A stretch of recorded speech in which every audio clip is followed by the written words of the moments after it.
सरस्वती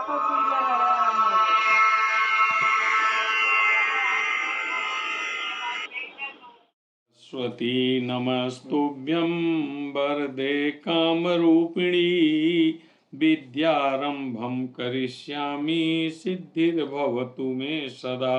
ओम श्री सरस्वत्यै नमः। ओम नमो भगवते वासुदेवाय। मित्रों, अभी तक मैं 2 ग्रहों की युति, 3 ग्रहों की युति, 4 ग्रहों की युति, 5 ग्रहों की युति एक राशि में तथा ग्रह, नक्षत्र, राशि सभी के बारे में भी 21 पाठ तक, 22 पाठ तक हमने आपको बताया। अब आज हम सबसे ज़्यादा विवादित और प्रचलित विषय मंगल दोष के विषय में बात करना चाहते हैं। मंगल दोष, जिसे कुजा दोष भी कहते हैं और अंगारक दोष भी कहते हैं, क्योंकि मंगल के ही नाम है कुजा और अंगारक।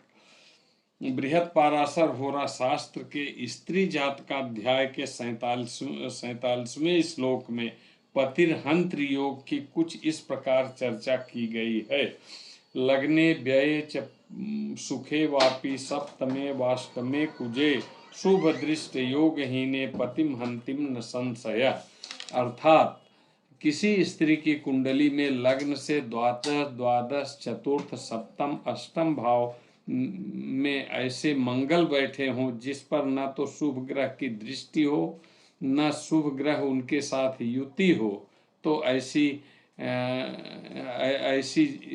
स्त्री को विधवा होना पड़ता है। इस श्लोक के बाद 2 श्लोकों की और 49वें और 48वें में वैधव्य योग भंग की चर्चा किया है। यस्मिन् योगे समुत्पन्ना पतिहन्ति कुमारिका तस्मिन् योगे समुत्पन्नो पत्नी हंतिम नरोऽपि वा। स्त्री हंता परिणीता येन पति हंत्री कुमारिका तथा वैधव्य योगस्था भंगो भवति निश्चयात्। अर्थात जिस योग में कन्या को पति हंत्री कहा गया है, वैसे ही योग होने से पुरुष स्त्री हंत्रा योग भी होता है। किंतु यदि स्त्री हंत्रा पुरुष का विवाह स्त्री पति हंता स्त्री से करवा दिया जाए तो वैधव्य योग निश्चित रूप से भंग हो जाता है। अभी मंगल दोष के विषय में एक बहुत प्रचलित श्लोक है। परिभाषा पहले तो हम बताते हैं। जब मंगल से ग्रह किसी व्यक्ति की कुंडली में पहले, चौथे, 7वें, 8वें, 12वें भाव में स्थित होता है तो इसे मांगलिक दोष कहा जाता है। यानी संस्कृत में बृहत पाराशर होरा शास्त्र के अनुसार लग्ने व्यये च पाताले जामित्रे चाष्टमे कुजे कन्या भर्तु विनाशाय भर्ता कन्या विनाशकः। जब यह मांगलिक दोष से संबंधित एक श्लोक है जो विवाह और कुंडली में महत्वपूर्ण माना जाता है। यानी लग्न से व्यय स्थान यानी 12वां, पाताल यानी चौथा, जामित्र यानी 7वां, चौथा और अष्टम भाव में अगर मंगल बैठा हो तो मांगलिक दोष माना जाता है। अब क्या द्वितीयस्थ, अभी दक्षिण भारत में द्वितीय भाव में भी मंगल की स्थिति को मंगल दोष माना जाता है, यानी मांगलिक माना जाता है। जन्म कुंडली में द्वितीय भाव दक्षिण नेत्र, धन, वाणी, वाक, चातुर्य एवं मारक स्थान माना गया है। द्वितीय भावस्थ मंगल वाणी में दोष, कुटुंब में कलह कराता है। द्वितीय भाव में स्थित मंगल की पूर्ण दृष्टि पंचम, अष्टम एवं 9वें भाव पर होती है। फलतः ऐसा मंगल संतति, स्वास्थ्य, आयु एवं भाग्य में रुकावट डालता है। कहा भी गया है कि भवे तस्या कि विद्यमाने कुटुंबे धने वा कुजे तस्य लब्धे धने किम तथा त्रोटेत मर्कटः कंठार पुरः संमुखम को भवेद वा मग्न। तो इस तरह से, लेकिन उत्तर भारत में द्वितीय भाव में मंगल को मांगलिक नहीं माना जाता। अब ये एक चार्ट बना के, लग्न चार्ट बना के दिखाया हुआ है जिसमें लग्न में मंगल, चतुर्थ में मंगल, सप्तम में मंगल या अष्टम में मंगल या द्वादश में मंगल। लग्न मतलब स्वयं, और चतुर्थ यानी पारिवारिक जीवन, सुख शांति, माता का भाव, और सप्तम यानी पत्नी का भाव, और अष्टम पत्नी का से दूसरा यानी मांगल्य स्थान, और 12वां व्यय स्थान और मोक्ष तथा अस्पताल इत्यादि का स्थान है। तो इसे इन पांचों भावों में रहने पर उत्तर भारत कुंडली के अनुसार यहाँ मंगल दोष माना जाता है। अब मांगलिक दोष के प्रकार। अब लग्न जहाँ पर पहला भाव लग्न होता है, लग्न के साथ दूसरे, चौथे, पांचवें, सातवें, आठवें, 12वें भाव में अगर मंगल मौजूद है तो तो लग्न मंगली कहा जाता है। और चंद्रमा से के साथ यानी उसी भाव में, चौथे भाव में, सातवें भाव में, आठवें भाव में, 12वें भाव में अगर मंगल है तो उसे चंद्र मंगली कहते हैं। अब दोनों में उच्च मंगल दोष तब होता है। अब उच्च मंगली दोष के बारे में बताता हूँ। उच्च मंगल दोष तब होता है जब मंगल ग्रह लग्न, चंद्र लग्न या और कहीं कहीं शुक्र से भी 1, 4, 7, 8 केंद्र भाव में हो या 12वें भाव में स्थित हो तो यह अधिक गंभीर माना जाता है। मंगल दोष पारिवारिक जीवन में मुख्यतः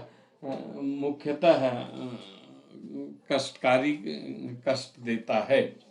वैदिक ज्योतिष में मंगल दोष या कुजा दोष एक महत्वपूर्ण चर्चित योग है जो विशेष रूप से वैवाहिक जीवन पर प्रभाव डालता है। मंगल एक उग्र ग्रह है जिसे ऊर्जा, युद्ध, क्रोध और साहस के लिए माना जाता है। यह ऊपर बताए गए भावों में स्थित होता है तो यह वैवाहिक जीवन में तनाव, कलह, स्वास्थ्य समस्याएं तथा पति पत्नी के बीच मतभेद उत्पन्न करता है। अच्छा, वैवाहिक जीवन में असंतोष, अनबन, कभी कभी तलाक या अलगाव की संभावनाएं, विवाह में देरी या बाधाएं, पति पत्नी के स्वास्थ्य पर असर। अच्छा, मंगल दोष कब नहीं लगता? कुछ विद्वान सीधे सीधे बोल देते हैं कि प्रथम, चतुर्थ, सप्तम, अष्टम और द्वादश भाव में मंगल है तो मांगलिक हो गया। ऐसा नहीं है। मंगल दोष कब नहीं लगता है ये बिल्कुल स्पष्ट हम 11 बिंदुओं से बताना चाहते हैं। यदि मंगल सूर्य से अस्त हो जाए तो मंगल दोष प्रभावहीन हो जाता है। कर्क लग्न और सिंह लग्न में मंगल योग कारक होने के कारण मंगल दोष समाप्त हो जाता है। यानी मंगल अगर सूर्य के नजदीक आ गया तो स्वयं ही अस्त है जन्म के समय जातक के, तो उसका प्रभाव तो कुछ होना ही नहीं है।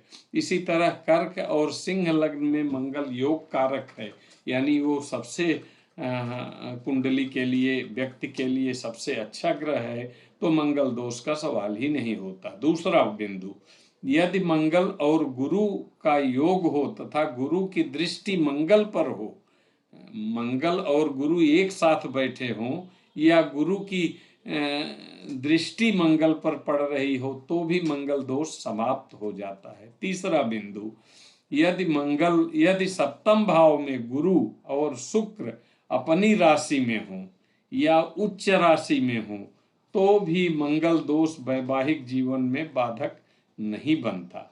यदि सप्तम भाव स्थित मंगल पर बृहस्पति की दृष्टि हो तो कुंडली मांगलिक दोष से पीड़ित नहीं होती। यदि कुंडली में चतुर्थ और सप्तम भाव में मंगल मेष या कर्क राशि के साथ योग बनाता है तो भी मंगल दोष नहीं लगता। यदि पति पत्नी दोनों में से एक की कुंडली में मंगल दोष है तथा दूसरे की कुंडली में उसी भाव में राहु है या शनि स्थित है तो मंगल दोष नहीं लगता। यदि सप्तम भाव में गुरु या शुक्र अपनी राशि या उच्च राशि में हो तो भी मंगल दोष वैवाहिक जीवन में बाधक नहीं होता। अच्छा, यदि सप्तम भाव में गुरु या शुक्र अपनी राशि में या उच्च राशि में हो तो भी मंगल दोष वैवाहिक जीवन में बाधक नहीं होता। यदि मंगल 1, 2 या 28 से 30 डिग्री का हो तो मंगल स्वयं कमजोर होता है और वो मंगल दोष नहीं लगता। वो किसी तरह से अग्रेसिव व्यवहार नहीं दिखा पाएगा। यदि वर या वधू की कुंडली में कोई एक मांगलिक है, दूसरा नहीं है, लेकिन कुंडली मिलाने पर 27 या उससे अधिक गुण मिलते हैं तो मंगल दोष नहीं माना जाता। अंतिम और एक और बिंदु दिखाया गया है। कुछ ज्योतिषियों का मानना है कि 28 वर्ष की आयु के बाद मंगल दोष का प्रभाव समाप्त हो जाता है। अब हम इसको कुछ विद्वानों के मत के अनुसार शास्त्रों के श्लोक सहित बताते हैं। अजय लग्ने व्यय चापे पाताले वृश्चिके स्थिते वृषे जाये घटे रैंद्रे भौम दोषो न विद्यते। मेष का मंगल में, धनु का 12 भाव में, वृश्चिक का 4थे भाव में, वृषभ का 7म भाव में, कुंभ का 8वें भाव में अगर हो तो मंगल दोष नहीं लगता। फिर आगे लिखा है अजय लग्ने व्यय चापे पाताले वृश्चिके स्थिते वृषे जाये घटे रैंधे भौम दोषो न विद्यते। मेष का मंगल लग्न में, धनु का 12 भाव में, वृश्चिक का 4थे भाव में, वृषभ का 7म भाव, कुंभ का 8वें भाव में हो तो भौम दोष नहीं लगता है। हालांकि ये रिपीट हो गया। 63 एकादशे राहु 63 एकावशे शनि 20 काडेश भौमोचा सर्वदोषा विनाकृता। तीसरे, 6वें, 11वें भाव में राहु, मंगल या शनि में से कोई ग्रह दूसरी कुंडली में हो तो भौम दोष यानी मंगल दोष या कुजा दोष नष्ट हो जाता है। केंद्रे कोणे शुभोदय च त्रिषडाये पियसद्ग्रह तथा भौमस्य दोषो न भवने मानवस्तथा। तीसरे, 6वें, एकादश भाव में अशुभ ग्रह हों, केंद्र व कोण में शुभ ग्रह हों तथा सप्तमें 7वें में हो तो मंगल दोष नहीं लगता। यानी तीसरे, 6वें, एकादशे, त्रिषडाय भावों में अशुभ ग्रह हों और केंद्र व त्रिकोण में शुभ ग्रह हों। शुभ ग्रह मतलब बृहस्पति, शुक्र, चंद्रमा हो और सप्तमें 7वें में हो तो मंगल दोष नहीं लगता। आगे सबले गुरु भृगो वा लग्ने पी अथवा भौमे बक्रिणी नीच ग्रहे च भक्रे सापिन कुज दोषा। गुरु शनि बलवान हो, गुरु व शनि बलवान हो, फिर भले ही 1, 4, 7, 10 व कोण 5, 9 में त्रिकोण में शुभ ग्रह हो तथा सप्तमें 7वें में हो तो मंगल दोष नहीं होता। आगे लिखा है न मंगली यस्य भृगु द्वितीये न मंगली पश्यन्ति जीव। शुक्र दूसरे घर में हो, गुरु की दृष्टि मंगल पर हो, गुरु मंगल के साथ हो या मंगल राहु से युति करे या केंद्रगत हो तो मंगली दोष नहीं लगता। मंगल दोष के परिहार। मंगल दोष विवाह से पूर्व, जिसे मांगलिक दोष भी कहा जाता है, एक ज्योतिषीय दोष है जो विवाह में बाधाएं उत्पन्न कर सकता है। इसे दूर करने के लिए कई उपाय किए जा सकते हैं, जिनमें हनुमान जी की पूजा, मंगलवार का व्रत, लाल रंग की वस्तुओं का दान और मंत्रों का जाप शामिल है। मंगलवार को व्रत रखने से तथा हनुमान जी की पूजा करने से, मंगल देव का जाप करने से मंगल दोष का प्रभाव कम हो जाता है। मंगल ग्रह के मंत्रों का जाप करने से भी मंगल दोष का निवारण होता है। और विवाह से पूर्व मांगलिक दोष के उपाय। यदि किसी व्यक्ति की कुंडली में मांगलिक दोष है तो विवाह से पहले कुंभ विवाह यानी भगवान विष्णु के साथ विवाह, करने से भी निवारण होता है। अश्वत्थ विवाह यानी पीपल का छोटा पेड़ लगाकर उससे विवाह भी एक उपाय है। बट विवाह जो मांगलिक दोष को कम करने में मदद करता है। ये तो रहा मंगल दोष के विषय में। तो किसी भी कुंडली में 1, 4, 7, 10 1, 4, 7, 8 और 12 में मंगल होना ये सिद्ध नहीं करता कि व्यक्ति मंगली है। हाँ, अगर दो वर और कन्या दोनों पूर्ण मंगली हैं तो दोनों का विवाह करने में कोई समस्या नहीं, क्योंकि Mangal plus Mangal is equal to neutral. और अगर दोनों निम्न मंगली हैं तो भी दोनों का विवाह हो सकता है। एक मंगली है, एक नहीं मंगली है, तो इन बिंदुओं पर विचार करना चाहिए। क्या कोई शुभ दृष्टि है, या मंगल किसी के साथ है, शत्रु राशि में है, मित्र राशि में है, या शुभ ग्रहों से युक्त है, या शुभ ग्रहों की दृष्टि में है। ये सब विचार करने के बाद ही निर्णय करना चाहिए कि अमुक व्यक्ति मांगलिक है या नहीं। ये इसमें दो राय नहीं कि मांगलिक दोष एक विवाह में बहुत बड़ा दोष माना जाता है, इसलिए इस पर विवाह से पहले विचार करना आवश्यक है। अगर विवाह हो भी गया है गलती से और जानकारी के बिना, तो उस केस में हम व्यक्ति को सलाह दी जाती है कि वह ये गणेश जी की, सिंदूरी गणेश की अपने पूजा घर में रखकर पूजा करे तो भी ये मंगल दोष क्षमित हो जाता है।